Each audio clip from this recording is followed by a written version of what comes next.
She's dead. Wrapped in plastic. Welcome to the Twin Peaks podcast.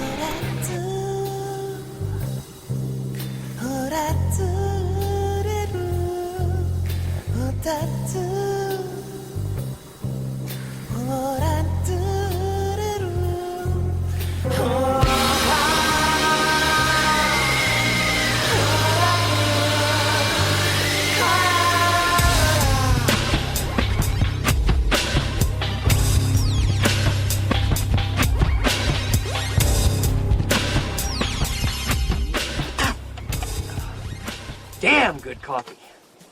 And hot. Would everyone please take a seat?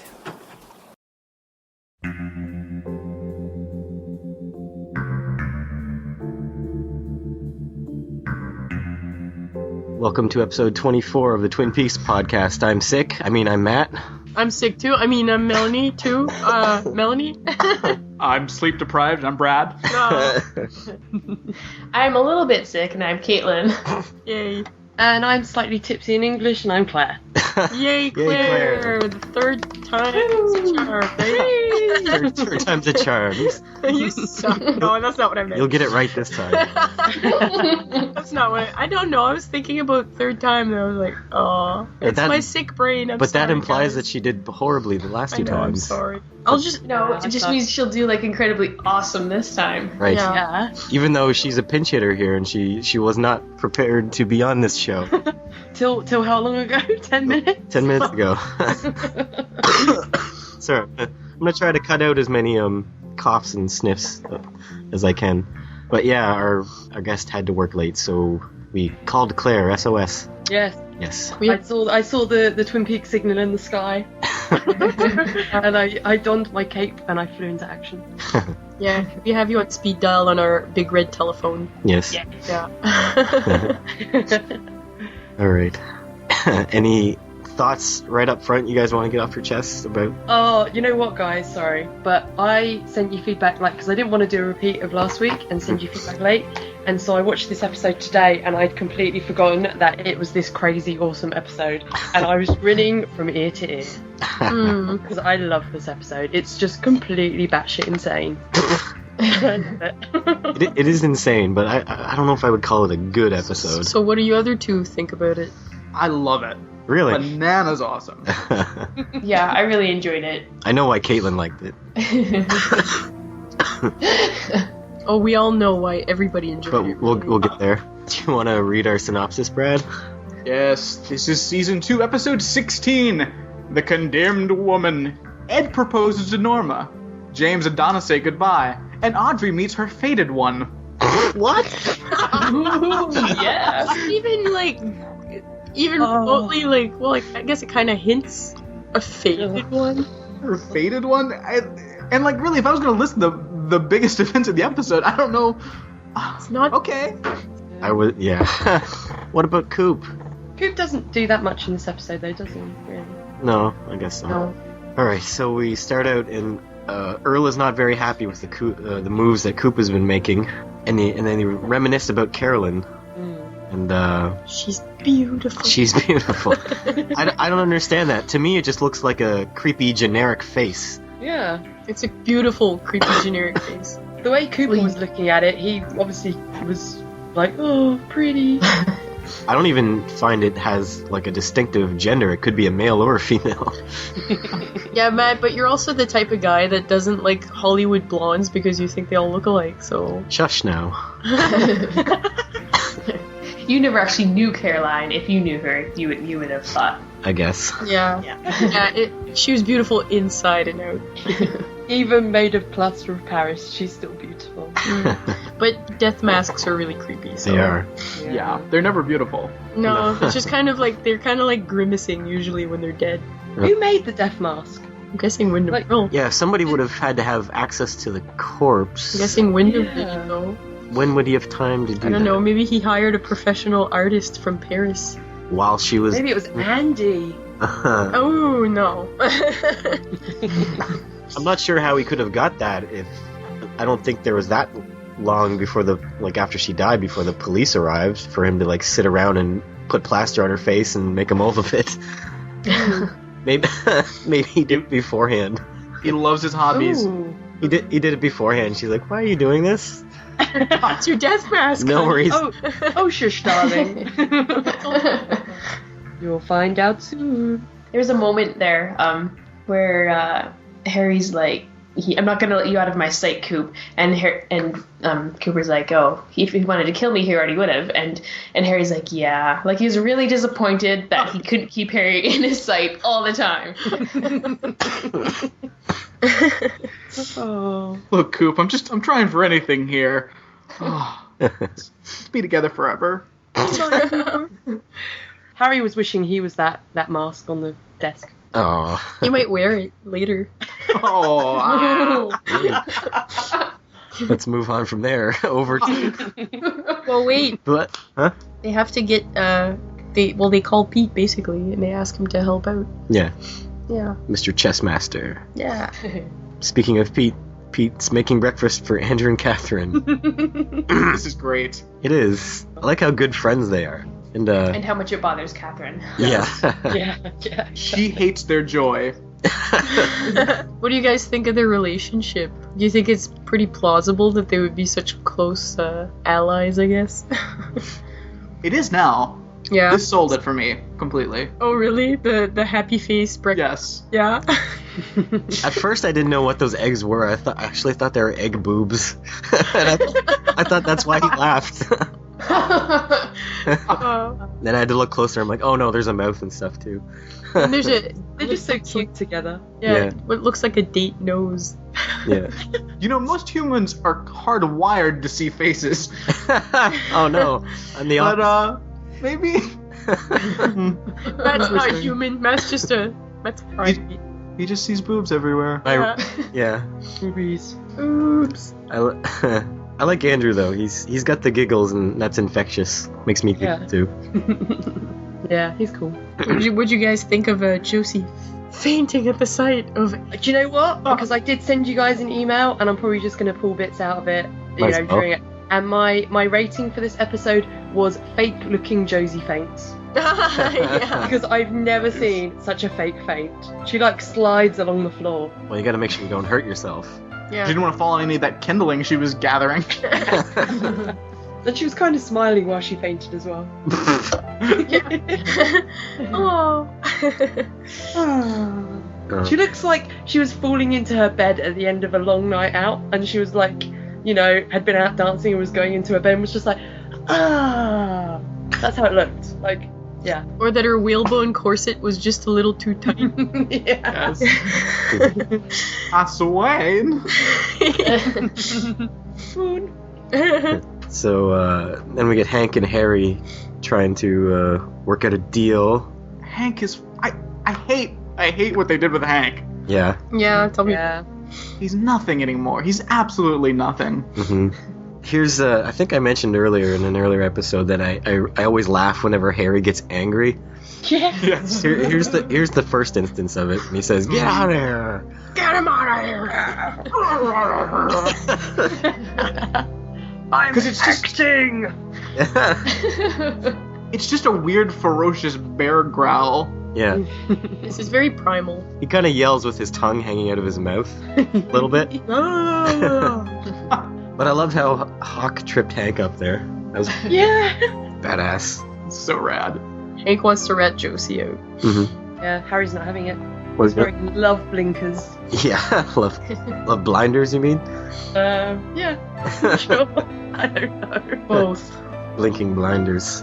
That's I not think even... of the little things that horses wear. Aren't they called blinkers? I don't know. Maybe I'm just saying other random English words. But you're usually right. Yeah, true. I'm not going to question it. Why, thank you, Brad. It's so weird because he rats Josie out for killing Andrew, and Harry just looks angry and defeated. It's like, damn it, it's so hard for me to pretend she's innocent. She is the worst criminal mastermind ever. I really like this next scene with Albert. I think he gains a little bit more of his old self. Yeah. Definitely. He's a lot more witty and sharp and dismissive. Not as nice. But I like Coop does this several times in the series, and I like how he just holds his hand up and time freezes. If people are speaking, they stop speaking. If they're moving, they stop moving. Stop Cooper time. Yeah. Okay, somebody needs to do that. Yeah. I'm looking at my email and I had a note from the first scene, which was that it opens on like the close-up of an owl and then giant chess pieces, and for an instant I wondered if you guys were like, no, Keaton's back. Never again. Well, the credits proved us wrong if we even remotely thought of that. Yeah, we didn't mention who the director was. Leslie Linka Glatter. She was a previous director. And it was fine job. And it was written by Trisha Brock. Good. I wrote the writer down this time. Nice. But I yeah, like that Harry punched his own hand. oh yeah. He was like, grrr. That was more of his angry acting. Yeah. Yeah. Boy. But the thing Coop does when he holds up his hand, that's very rude. It's kind of rude. He can freeze time. He's a mutant. Yeah.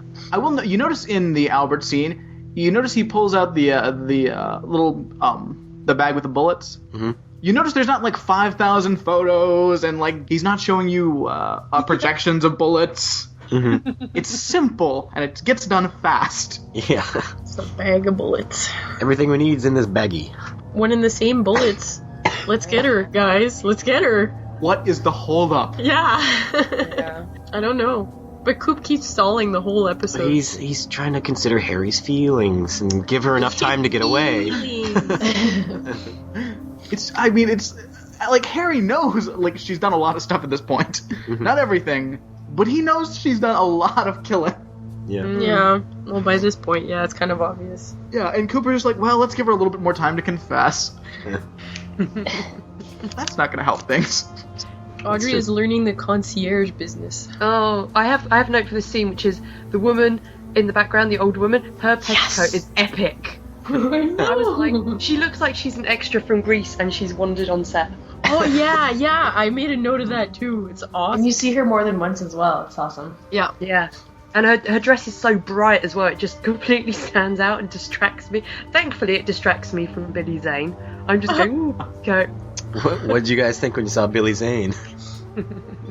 For a second, and it may have been the sleep deprivation, but I was confused. I was like, wait, is that Bobby? Oh, wait, no, that's Dick Tremaine. No, that's Billy Zane. It's a combination of Dare the two. compare him to Dick Tremaine, Brad. Look, in the face, look, on my crappy TV, That's fine. I thought it might have been like some weird mix-up.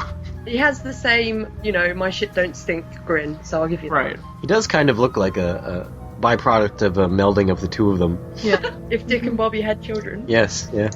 Exactly. You get Billy Zane. I want someone to Photoshop that.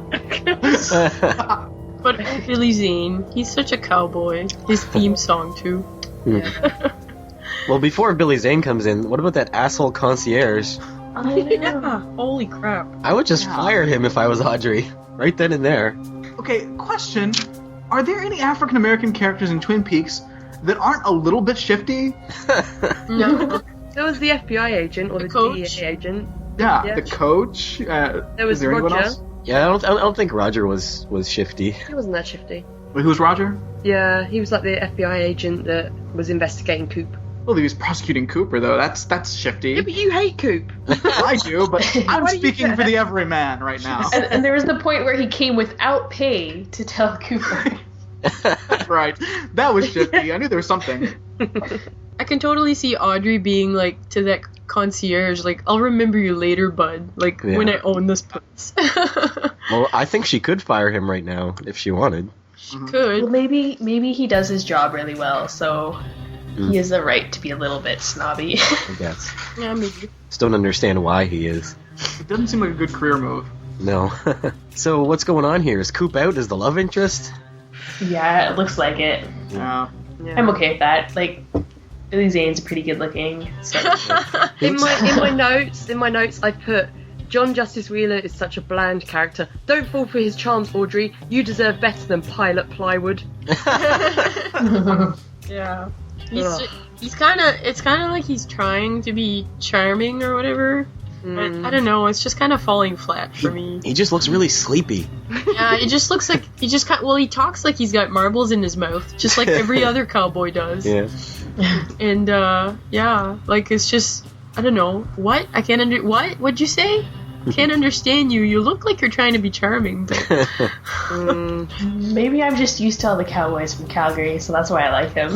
you're like, oh yeah, I feel right back at home. So Audrey gets part of a note. I begin to wonder if we're giving Audrey a new love interest just so that her and Laura Flynn Boyle can be in scenes together. They're forcing them to interact. Good point. Why would they want them in scenes together? Well, for the cat fight? well, no, for the the whole Wyndham Earl thing with the notes. Oh. It's the only way. I'm saying the only way that they could get them to agree to work together was if they made sure Audrey had a new love interest. Oh, okay, yeah. I thought you meant that all the people working wanted them to see them cat fight. Well, that would be okay as well. I would love that. So we move on, and Ed is fixing he's fixing the ceramic figurines. No! Ed! Why? I imagine that I could hear your scream from London, Brad. You could, I'm sure. It must have taken him hours. No, days. Because all those tiny little ceramic pieces. And how do you even, put all that back together? Everything must have broke. Why is he doing this? He's not with Nadine anymore. Unless he bought new figurines, but that must have been expensive. No. Here's a thought. Maybe the figurines aren't Nadine's, they're Ed's. Oh.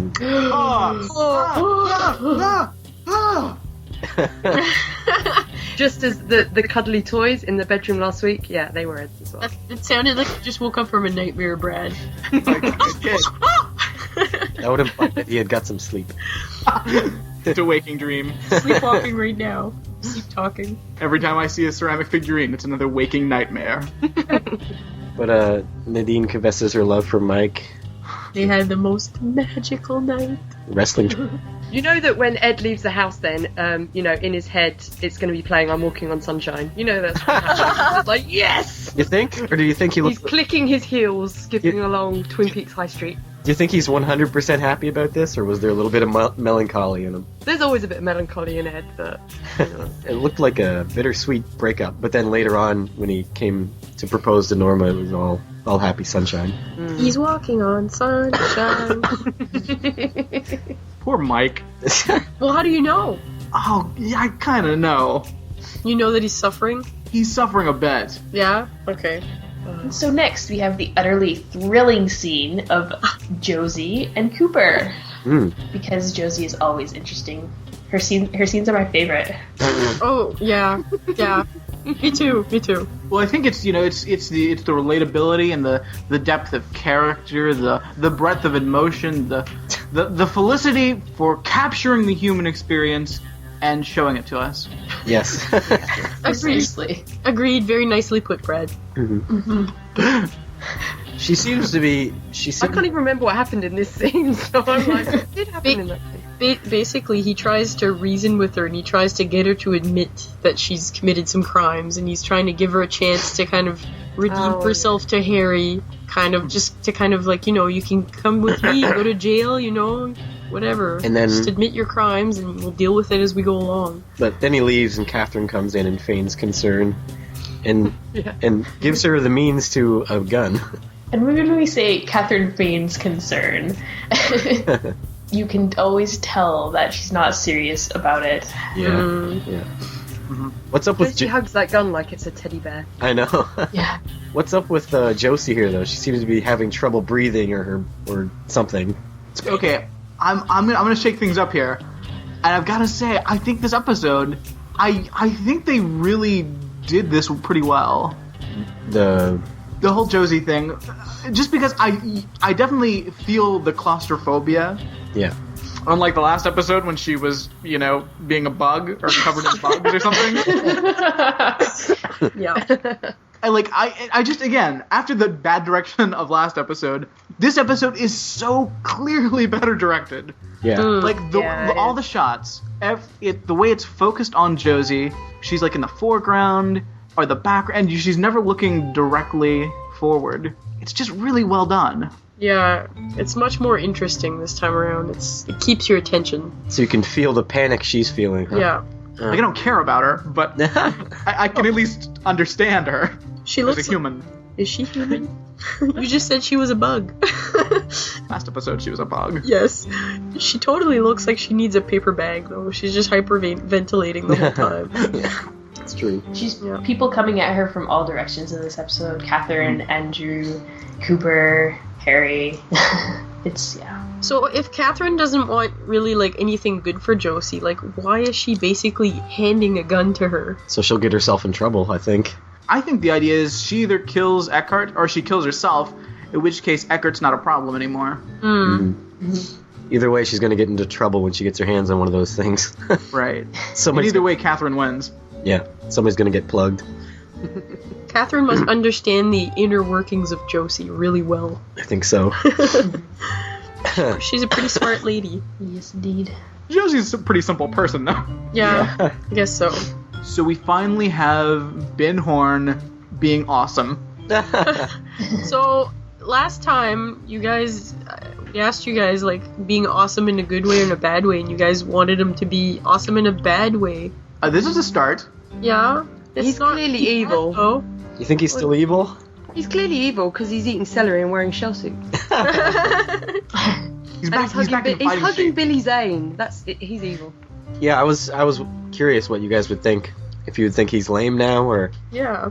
Yeah, I agree with Brad. He's back in fighting shape, and he may seem like, he's on track for doing good, but I don't think he'll be able to stay away from his devious plans. Well, he's not doing... What is he doing good, though?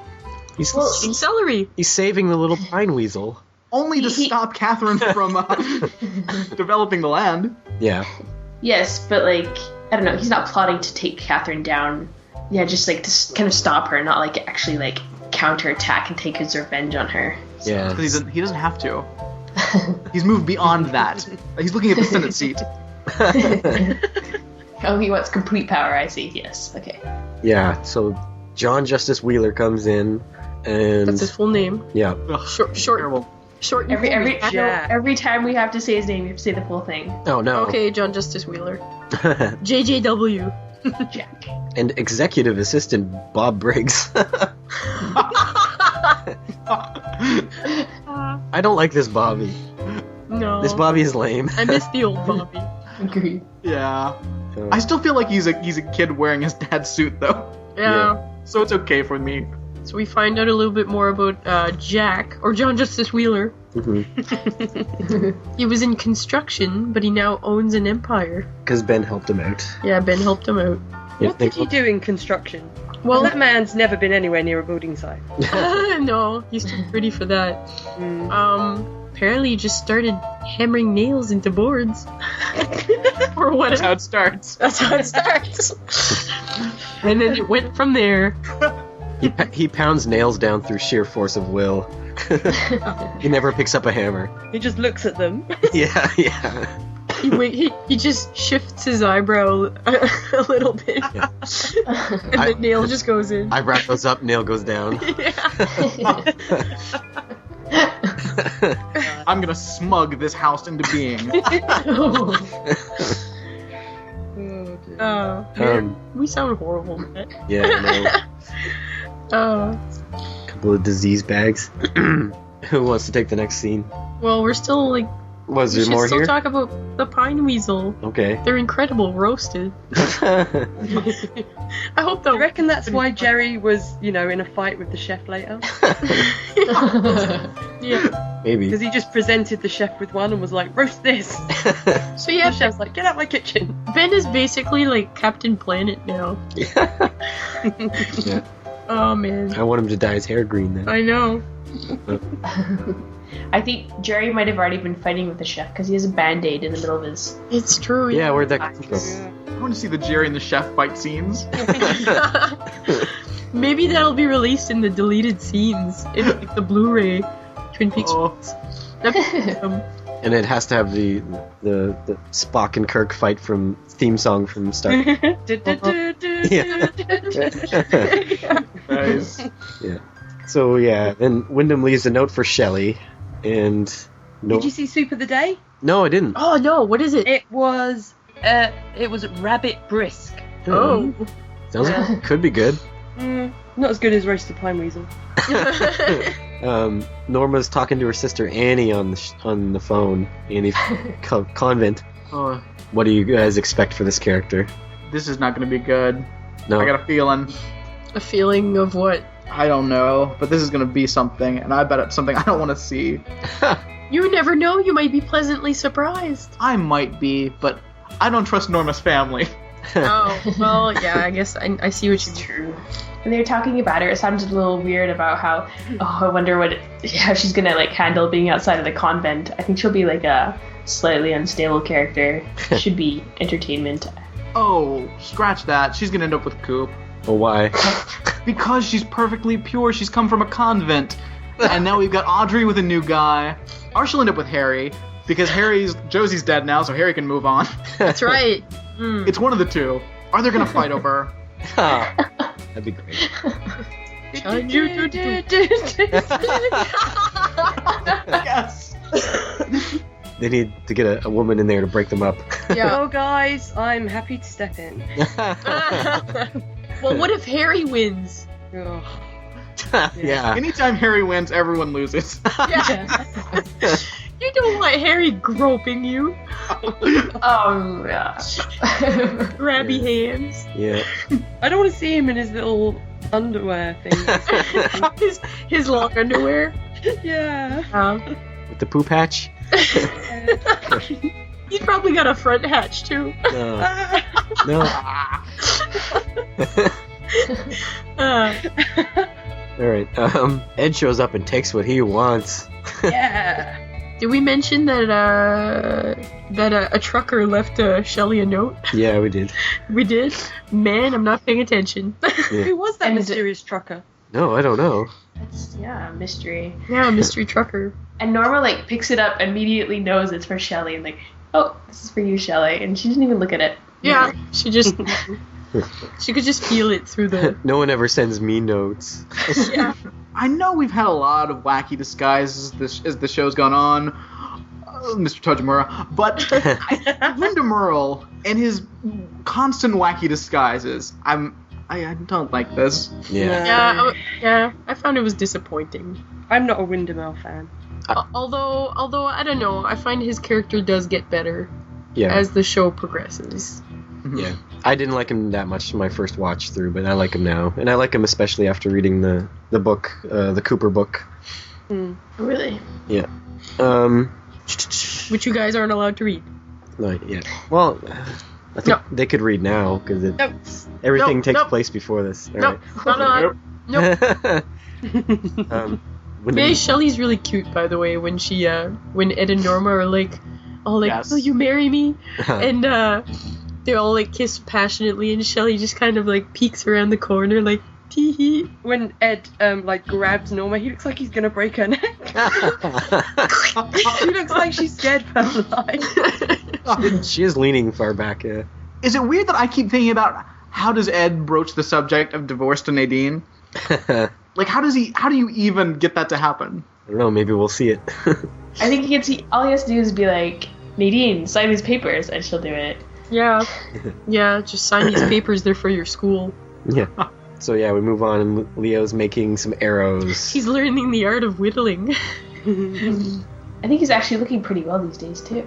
Yeah, he's filled out. He's got Him a and Coop could enter a whittle off. yeah. Oh, they should have that. Little off. A whittle off contest. Citywide. All he can make is arrows though. So. Still. Yeah. Who's got some notes here? Anything? For Windermere? Sure. Yeah. No. He's fat. He's dressed like a fat. He's not as annoying as he was last episode. Just slightly less. Yeah. He's slightly more menacing.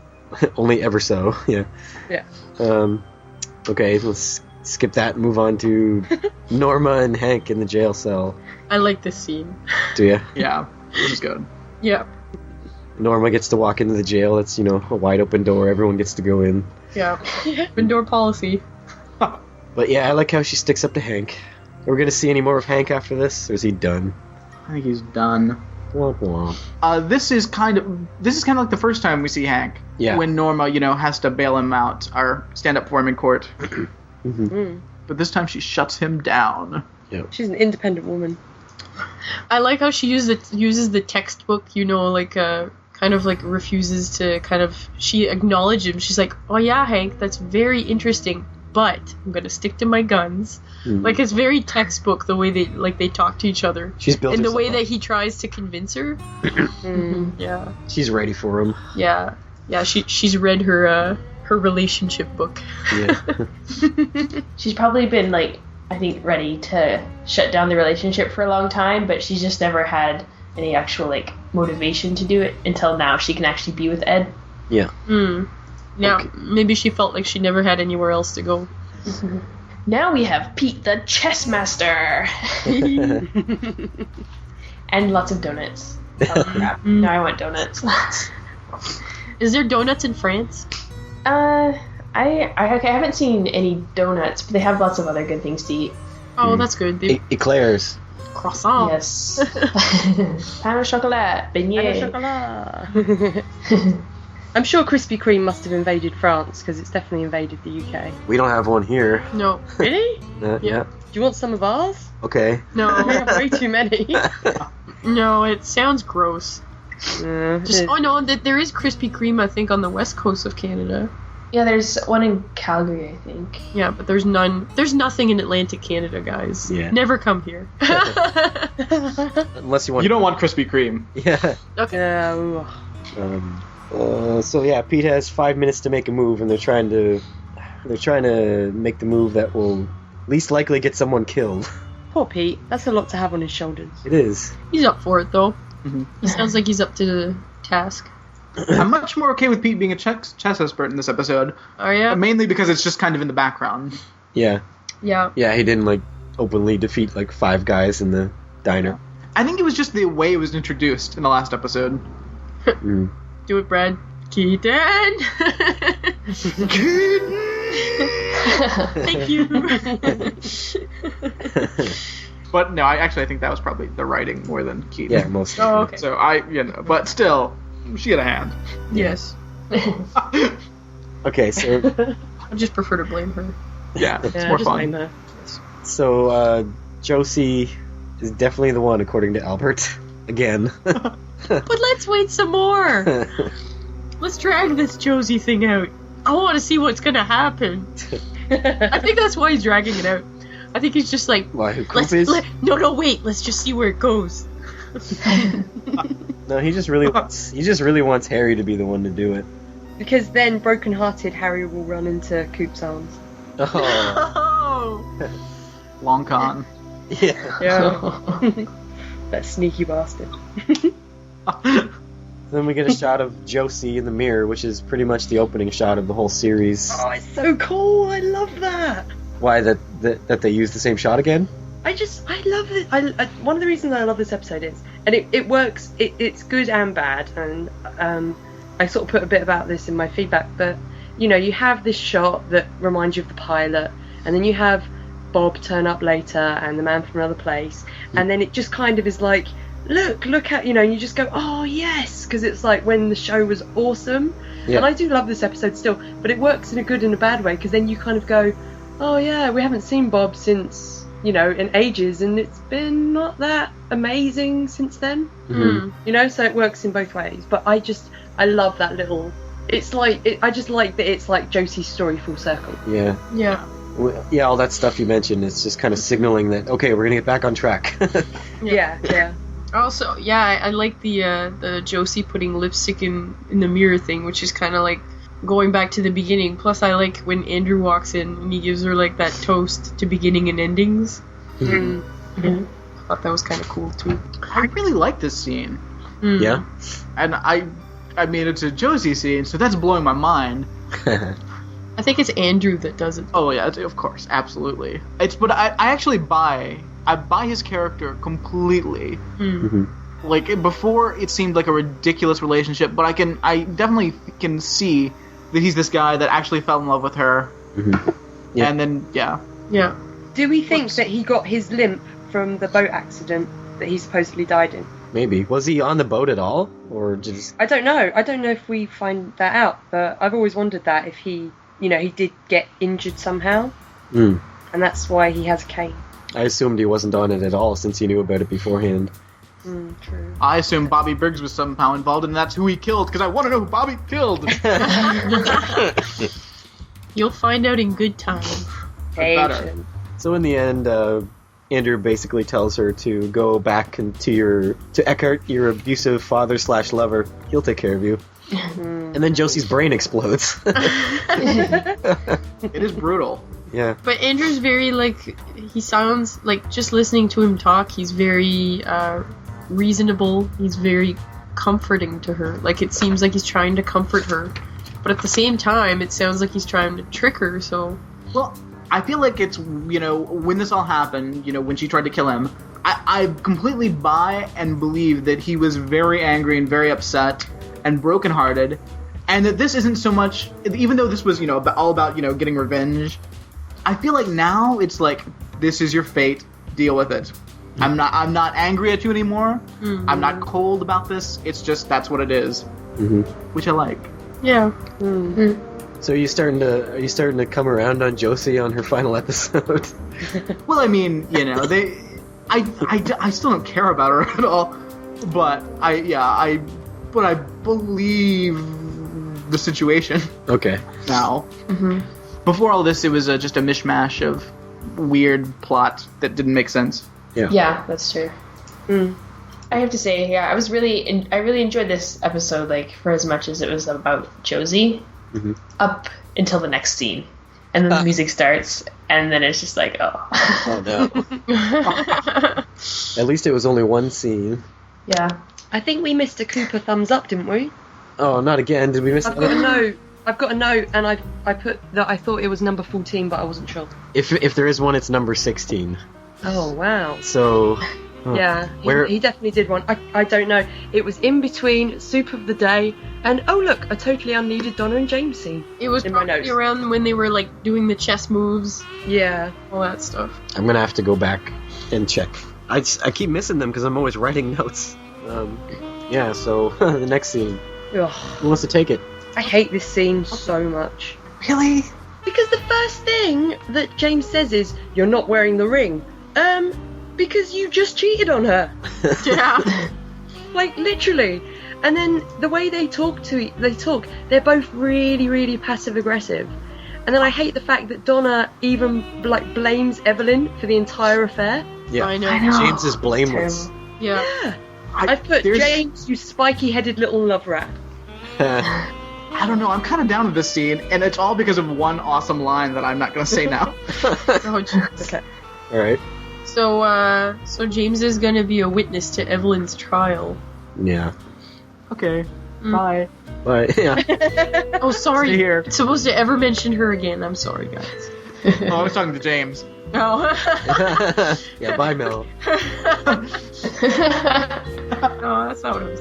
So yeah, I don't really know why he can't come home with her, and why she can't go with him. He has to go do some more cheating. She should leave with him though. You're gonna go, and then you're gonna come back with great stories. They're not gonna be about Maddie or Laura or Evelyn. They're gonna be about some other woman that you meet. Some other slut. Have we seen the last of James? For at least a few episodes. Well, there's only 6 left. Awesome. For James, not for Bingo. So are we supposed to believe that Donna's gonna wait for him? Yeah, I guess. Oh, She seems. I don't think. Yeah, she doesn't have much else to do. Is she gonna keep herself pure for him? Well, not pure. She's not pure, but you know what I mean. She's full of evil. But... I don't know. She's gonna get killed by Wyndham Earl. Yeah. I'll wait for Spoilers. you. I'll wait for you, James. Dead. Dunzo. James will never have to come back then. There'll be nothing there for him except for Ed. Mm-hmm. Exactly. There's so many other women that he can sleep with in Twin Peaks. Yeah. It's a whole wide world out there. Go find them, James. Never come back. Never come back. What's next, anyone? The phone rings at the Martells, and Pete is untangling a really complicated fishing line, and Catherine's reading a book and sipping some tea, and the doorbell rings. Yeah. It was knocking on the door. Yeah, knocking on the door. Yeah. I just love it how she's just drinking her tea, reading Great Expectations, and she just looks at the door and she's like, No way, I'm not answering that. She's like, Poor Pete. She's treating him like crap. Again. Now that he's come back into her arms, she's trying to push him away again. But Harry comes to find Josie. She's not there. I feel like this scene is only there so that we know that Pete didn't know what was going on with Josie. Oh. Because otherwise, I would have really been wondering why the hell Pete's going along with this. also, because to put Harry at the Great Northern for when he shows up there later. Yeah. All crazy stuff. Wasn't Eckhart South African in the last episode? Now he's a Cockney. I think he sounds like Jason Statham in that elevator scene. He does. Yeah, I didn't. I guess I'm not that good with accents, so I didn't notice. I'm always careful. Yeah. Oh, blimey. Because I think the actor's David Warner's like English. Yeah. And I've seen him in like a lot of stuff where that sounds like his voice. But I swear in the last episode he's South African. Yeah. His voice sounds really South African, and I'm just like, why are you suddenly a Cockney? Why are you suddenly Jason Statham? Well, maybe Keaton turned him South African for that one episode. I don't know. When this scene first opened, and you see Andrew wearing the glasses disguise, the awesome glasses disguise. Yeah. Because it's kind of blurry, he's out of focus. I really thought it was going to be Josie in disguise going to kill him. With a gray-haired wig on. Yes. Josie gets into the disguise game. Oh, Lord. Nothing would surprise me involving a disguise on this show ever again.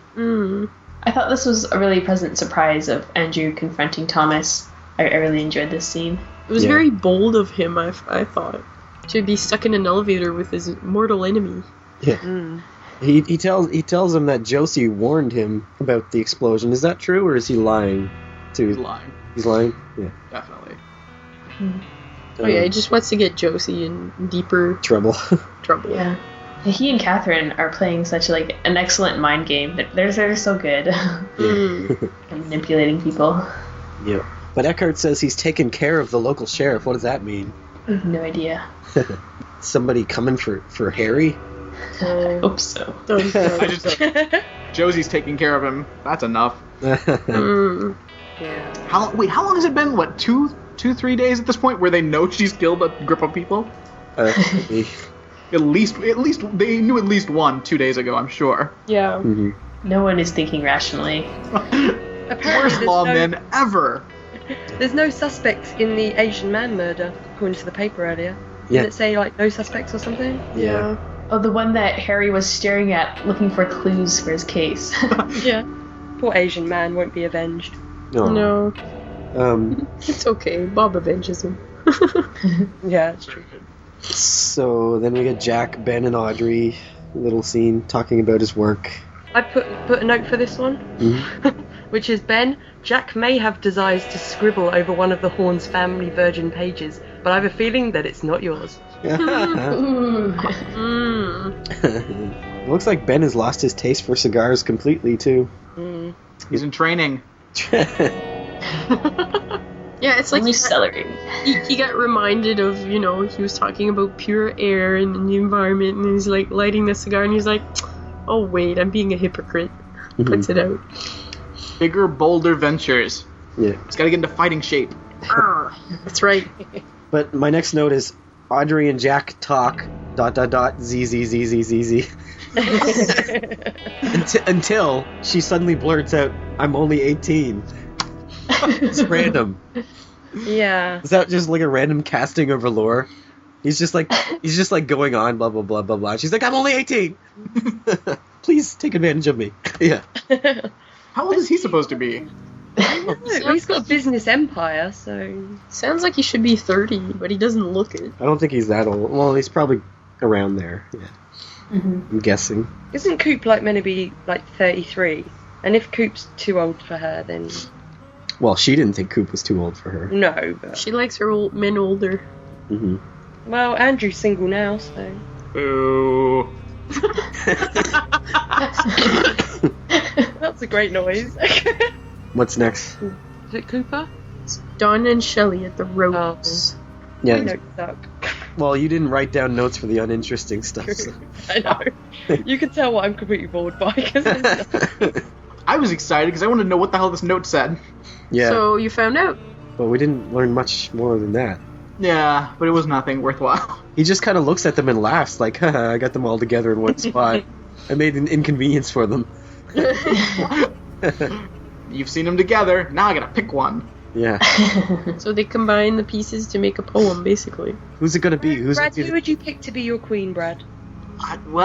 It should be Audrey, but it's not gonna be, I don't think. I think it's gonna be Maybe. Donna. Well, what are you? Oh, it's gonna be Shelley. Yeah, but are you purely basing this on the hate you have for these characters? No, Or what is this on their worth? I think it's gonna be Shelley because she has nothing else to do in the show right now. Well, that's what I was gonna say about Donna, because James is leaving, and what is Donna gonna do now? Mm-hmm. That's true. But yeah, it should be Audrey, because she's the only one with a connection to Coop. of any Right. kind. Man, oh man. Okay, the next scene is really really bizarre, and I don't know what to say. It just came out of nowhere, and it confuses me to death. So. I just say, Coop, you so quirky. Oh, it's so cute. I love that scene. Yeah, me too. I like how he's like really red socks on, and they're just, I don't know, his outfit is just perfect. Mm. Yeah, I like how he's wearing his hat yeah, in bed. he's funny. How could you hate Coop, Brad? He looks almost too cute to walk into the next scene here. Yeah. Luckily, he takes off his hat and puts on his vest. So. Puts on the serious vest. This didn't warm your heart, Brad?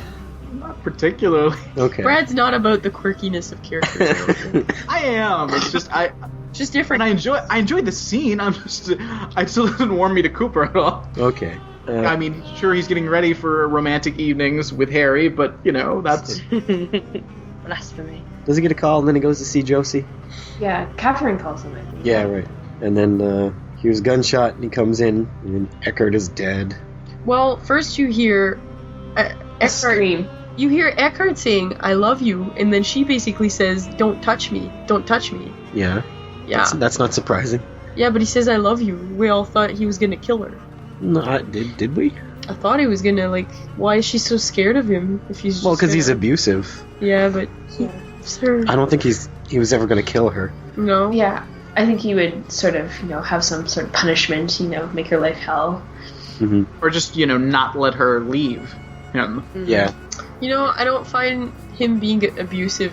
I don't buy it. No. No, for some reason, I don't know. He's not menacing to you? Overly. You mean his red eye? This pink eye? Pink eye? No. Well, we've never seen him really be controlling of her. No, and that's Just sort of dismissive. yeah, that's why I don't buy it. Well, yeah. It's, He just seems like he might be verbally abusive. That's about it. I don't like your hair like that. Yeah. I'm sorry. It's more like, oi! I don't like your hair like that. Oh no! Don't start. That's exactly what it's like. on Coronation Street. God. Coronation Street? That's up north. That would be like, Eba gum, I don't like your hair like that. I hate that. Oh. I don't want to be a racist, but God, I can't understand a thing they're saying, and it's very grating. They're not a different race, Mel, Mancunians. They're still human. R.E.. Oh dear. Oh my god, this is so surreal. So yeah. So then we have a showdown with Coop and Josie. This is really bizarre. They're both lying on the bed, and then all of a sudden Thomas gets up, and then he falls over eventually, and then all of a sudden Josie's not lying down, but she's sitting up. Why was she she looked like she was unconscious, but then she wasn't, and It was a ruse. A bad ruse. No, she's trying to get the jump on Coop, and it worked. He was watching that guy fall to his onto the floor, and then suddenly she popped up. But she's got such little girl schemes. You know what I mean? Like, it's just like, oh, I'm just gonna pretend I'm sleeping. It worked. meanwhile there's a It doesn't matter. It worked. So I what? like her outfit because I feel like she's kind of like her outfit was left over from like Barbarella. It's just really bizarre. We've never seen her wear anything like that before. Yeah. And it just looks like leftover wardrobe from Barbarella. So we got her reason for shooting Coop, which is pretty much just paranoia. Do you guys think that she was always the one who shot Coop, or was it supposed to be someone else? I think They left it open enough that Yeah. I think they probably had some options. Yeah, I don't think it was always supposed to be her when they first had somebody shoot Coop. I don't know that for sure, but I just get the feeling that they just changed it and say, hey, how about Josie shot Coop? Yeah. Well, contrary to popular opinion, it's everything. Not only is most things not planned out ahead of time. Most things should never be planned out that far ahead of time. Yeah.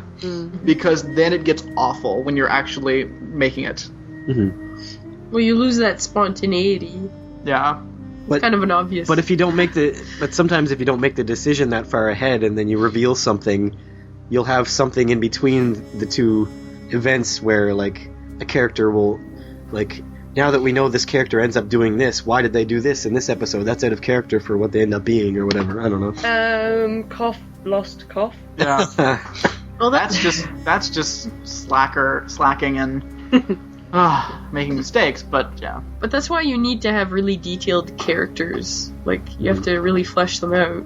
Yeah. And then you can kind of make a story out of that based on the characters. So then Harry comes in and gets angry again. Yes. That one made me laugh. That one It me too. Oh. Is that anyone's quote? No. I haven't got any quotes. So we get the mystical sound and Josie dies. What did she die of? It was Harry's Petrification. What? She was so scared by Harry's yelling. Put it down! Yeah, but then she didn't actually die. And And finally, I've put in my notes that I've put the final scene really sticks out to me from the first time I watched it. The last shot in particular being one of the biggest what the fuck moments for me watching that at 12 years old on TV. But we'll get to that in a minute. But then I've put, as soon as we hear Bob's laugh, even before he appears, things instantly become 100% more scary than any of Windermere's crap we have seen so far. yes, Yeah. I was so happy. yeah. I bet you were. Oh, I wonder if Bob and Wyndham Earl will ever cross. Like, are they going to be completely separate stories or not? That'd be interesting. Would you want them to work together or... No, I think they'd be opposing. Oh, I think Bob should just I think Wyndham Earl should start to get ahead of Coop a little bit, and then Bob just smacks Wyndham Earl down. It's like, this is my territory. That'd be awesome. Is this the first time we've heard Bob speak? No. Well, He said the get you with my death bag. I guess, yeah, that's true. Yeah. But I think this is the most direct. Yeah. Yeah. Oh, I have a thing about that as well. I was going to have that as my quote, because I haven't got any others, but because I always have the subtitles on, and you guys Yes! talk through it. Yeah, so he actually says, what happened to Josie? But the subtitles say, what happened to dead Josie? Really? Yeah, it's really weird, because I always have the subtitles on because I'm deaf. So I was just like, what? So I sort of rewound it, and turned it up really loud and was like, oh yeah, he doesn't say it. And it's clear that he doesn't say dead. Yeah, that's weird. Yeah, it's really weird. Wonder why that happened. We also get the dancing man again. Yay! Samson. Sorry, wrong podcast. Yeah, wrong. Yes. Now that I've started watching Carnival, it's can't get out of my head whenever I see him. I kind of appreciate him a lot more. Do you think when he was dancing around, he was going, Jesus, Jesus. I wish. Uh-huh. Oh, sorry, guys. That was a great part of that show. And Josie's trapped in a doorknob. That is creepy and bizarre, and I love it. What are your theories about this, and why in the hell is she trapped in a doorknob? Like, what's going on? Because she's truly, truly evil, and that's her eternal punishment. Because we've had all this talk about the woods. Mm-hmm. So I'm wondering, can these owls or these owl spirits or whatever, can they just trap people in wood? Is that just a thing? It's made of wood? Oh, we can throw you in there. No worries. Do you guys think it's ridiculous? Or is it awesome? Or is it awesome? I love it. I'm down. I think it fits in with, Twin Peaks up till now a lot better than some of the stuff in the more recent episodes. That's true. Yeah. Maybe Josie, the only reason that she's gotten thus far in staying in Twin Peaks is that she made a pact with the evil spirits of the woods, but now is suffering the consequences. She made a pact with Ikea. You and me, we shall become one. If you want this Flimmenschkorp, then you will have to be part of it. We will take your soul. I put another note in my email just to mention, which is just that the last shot, with her in the doorknob, there's been some new information about that plot point come to light recently, which I won't go into because it ties in with stuff that happens later. Yeah. But hopefully when we get to the last episode, then we can go into it because it's really cool. I plan to, yeah. So this was almost the last episode of the show.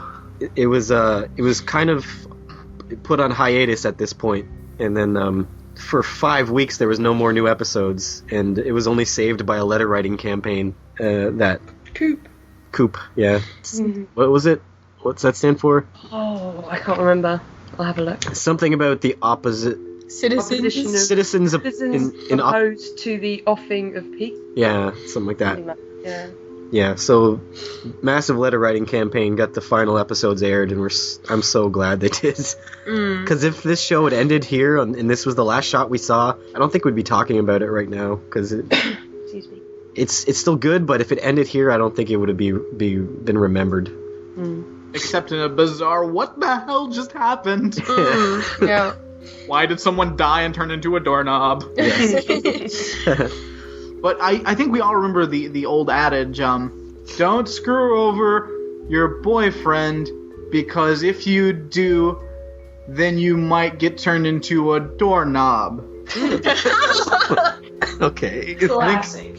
It's very sexist, it's from a different time, but... It's what my grandma always told me. Yeah, I didn't think there was anything to it, but now I see that where that plays out. Okay, any other notes, or you want to go on to ratings? I have no other notes. Okay. Who wants to go first with the rating? I've already said mine. Did you? I don't think you gave a number. Oh, I didn't say the number, no. So do it again. I really like this episode. I like all the little callbacks to the other episodes, and I like all the little things like Pete's smiley breakfast, yay, and Coop in bed. There's a lot of little moments I like, and I do really like the scene at the end with Josie. It scared the crap out of me when I was a child, but yeah, I really like it. So I'm going to award it 8 fake-looking Josie faints out of 10. I'm gonna give this 8.5 sexy dirndles out of 10.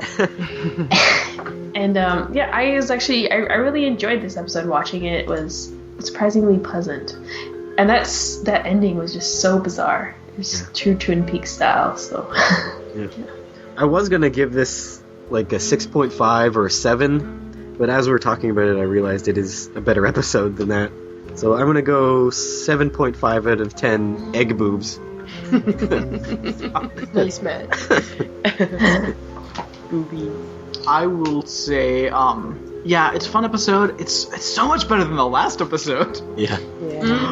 I will go 8 out of 10 Bob's under the bed. Where? I love it. I'm gonna give it a 7.5 out of 10 lovingly reconstructed figurines. Ew. The episode's getting back to its good old Twin Peaks form. I like that. I think everybody else does. That makes me happy. That's all I have to say. And Bob! Ray Bob. So... Oh, you mean Executive Assistant Bob Briggs? Yes. Associate Bob? Associate Bob. Did we really discuss as to why Bob is back? No. Yeah, why'd Bob get involved in the Josie thing? Yeah, why? Bob was never gone. He was always in our hearts. Waiting. So are you Why saying wouldn't he be involved? Are you saying he popped out of Josie's heart when she died? He popped out of my heart. And into this scene. Yes. So I guess you're not eating your hat today. Absolutely not. Nope. I'm still waiting for it. Alright, so let's do some quotes. Do you want to do Bob's quote, Claire? Yeah. What happened to Josie? Guys, I've got one that's awesome. This is a Donna quote. You're right. You should go. You can't worry about me anymore. I've been part of all the bad things that have happened. I want to be part of something good now. James, go. Take all the time you need. Oh, At least she's self-aware. she's come to her senses. I got one. Look closer, Thomas. I'm alive. That is my favorite line of the whole. It's one of the best. This is from a lovely scene at the beginning. Your enthusiasm brings a salty tear to my eye. Salty. Nadine and Ed. Mike and I had the most magical night last night. All night? Well, you and Norma did it. Well, that's fair. I have another quote too that I want to do. You're his whore, Norma. I'd rather be his whore than your wife.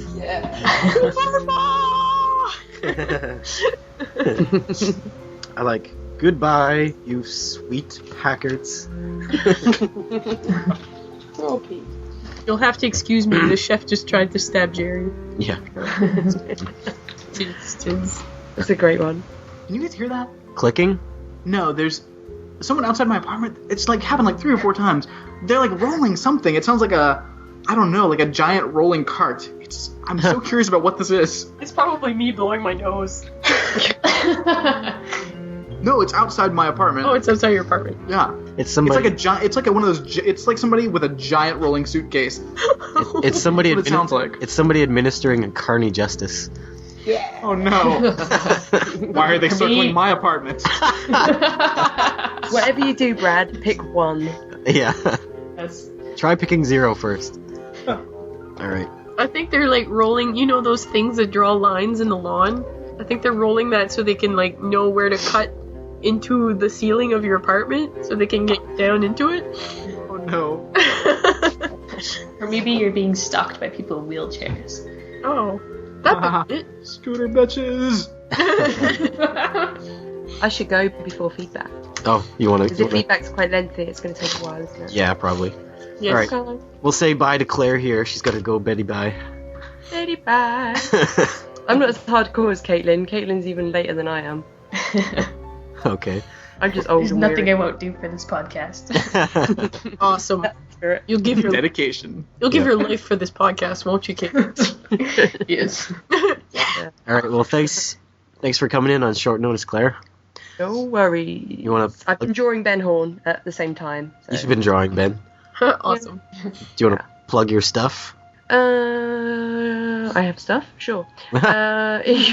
You can listen to me and Matt and Mel on CarnyCast, which is a Carnival podcast, very similar in format to this one. If you like Twin Peaks, you probably will like Carnival. Check it out.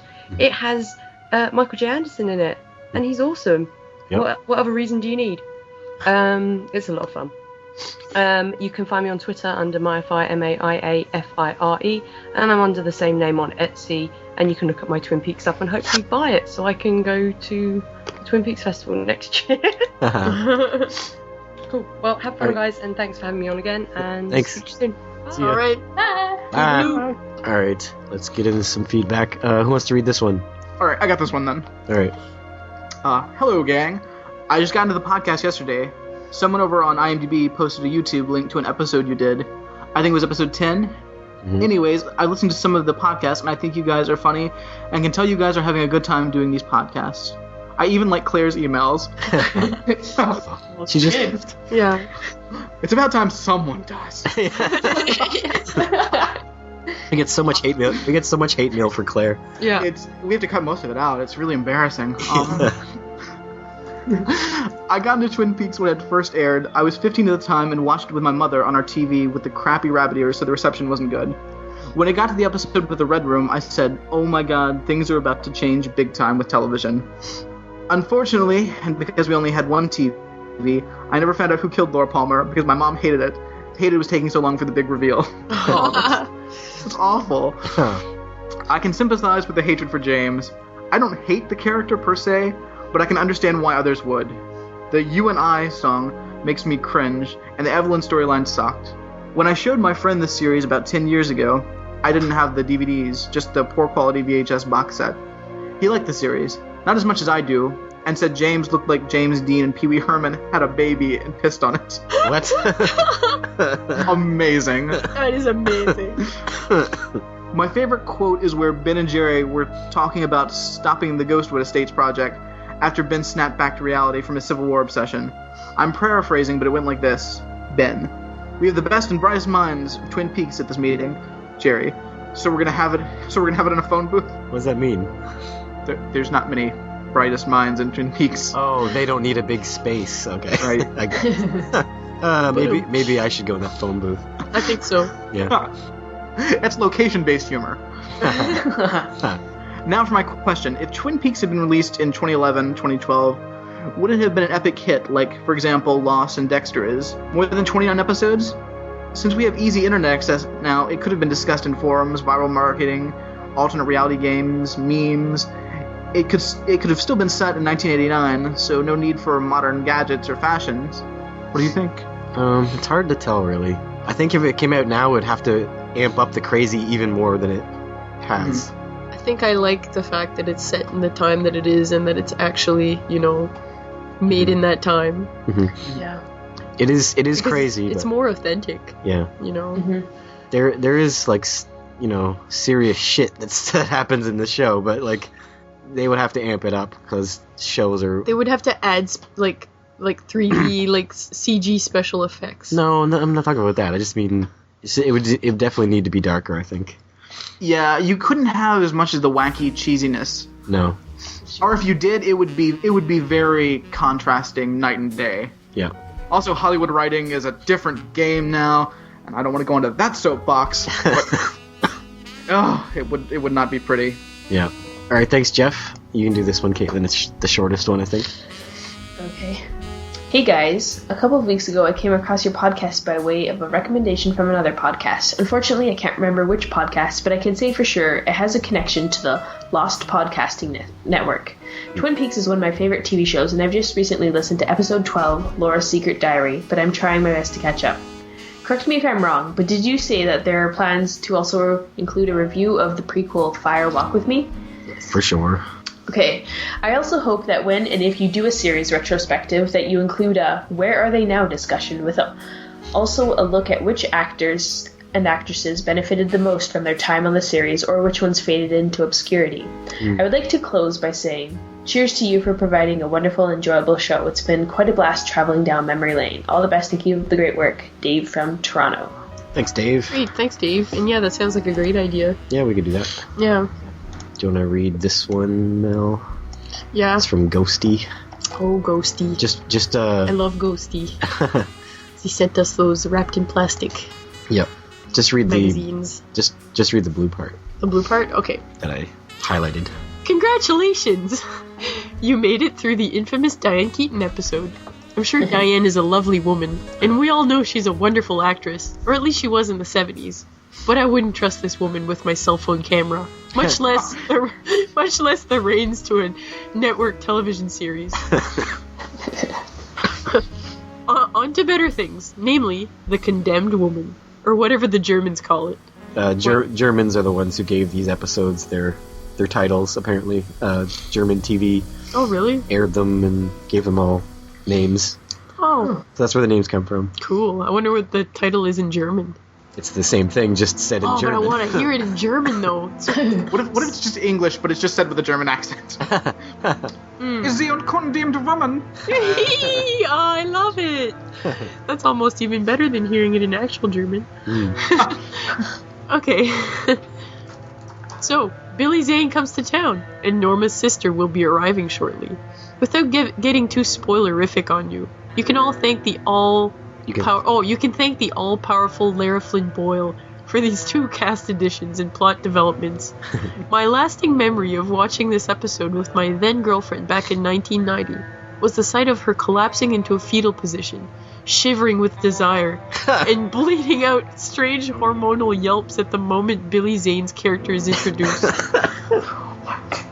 What? She loved him, apparently. Wow, once she composed herself, she declared that Billy Zane was the most desirable male to walk the earth, and that I had no business claiming to be from the same tribe. Wow. Wow. Needless to say, our days as a couple were numbered. As for Zane and the now famous actress who pops up in the next episode, they do an excellent job. I hold no grudges, Mr. Smug Droopy Eyes. Wait a second. Can I just say, be nice to your boyfriend, or else you may get turned into a doorknob. Famous old adage. That girl's a doorknob now, for sure. Horrible witch. Yeah. Have you guys been spoiled in any way for who plays Annie? No. No. So it is a famous actress. Do you have any guesses? She wasn't famous at the time, but now she is. She does mostly movies, I think. I had no clue. Okay. Yeah, no idea. Alright, how great is Catherine in this episode? I mean, honestly, is it possible for anyone else to seethe with contempt so beautifully? The actor who plays Andrew Packard steals the show with the kind of performance that would have made David Lynch stretch out that elevator scene to 10 minutes had he been sitting in the director's chair for this episode. In Andrew and Pete's breakfast shenanigans, priceless! Agreed. I'll say this about Josie's drawer knob morph. I was around in 1990-1991.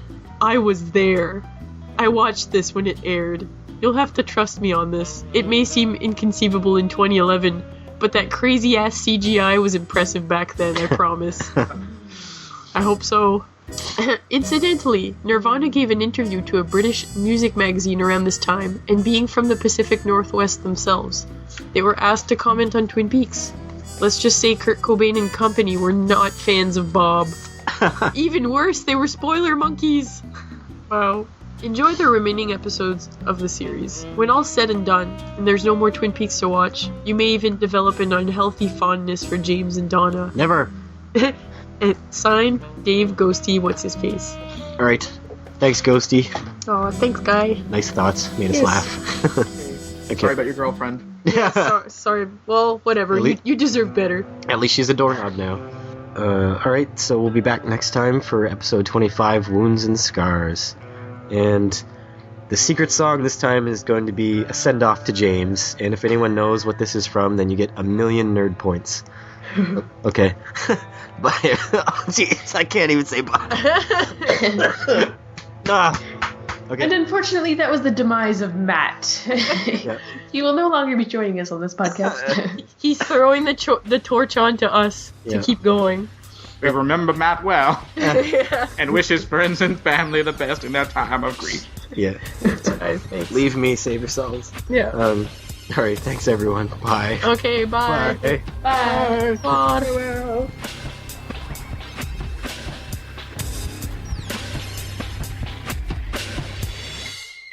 Thanks for listening. Check us out on twitter.com/TwinPeaksCast. Search for the Twin Peaks Podcast group on Facebook.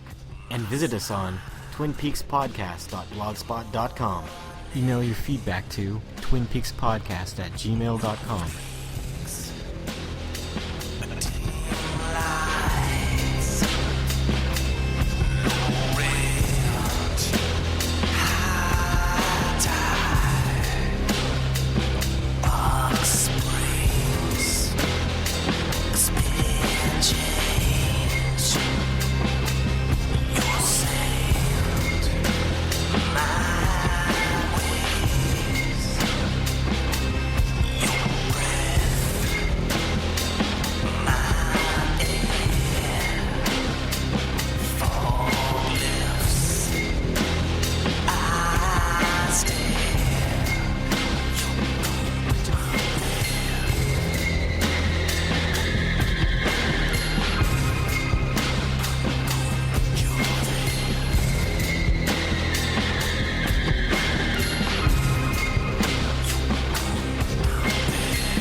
Here's a tune for you guys.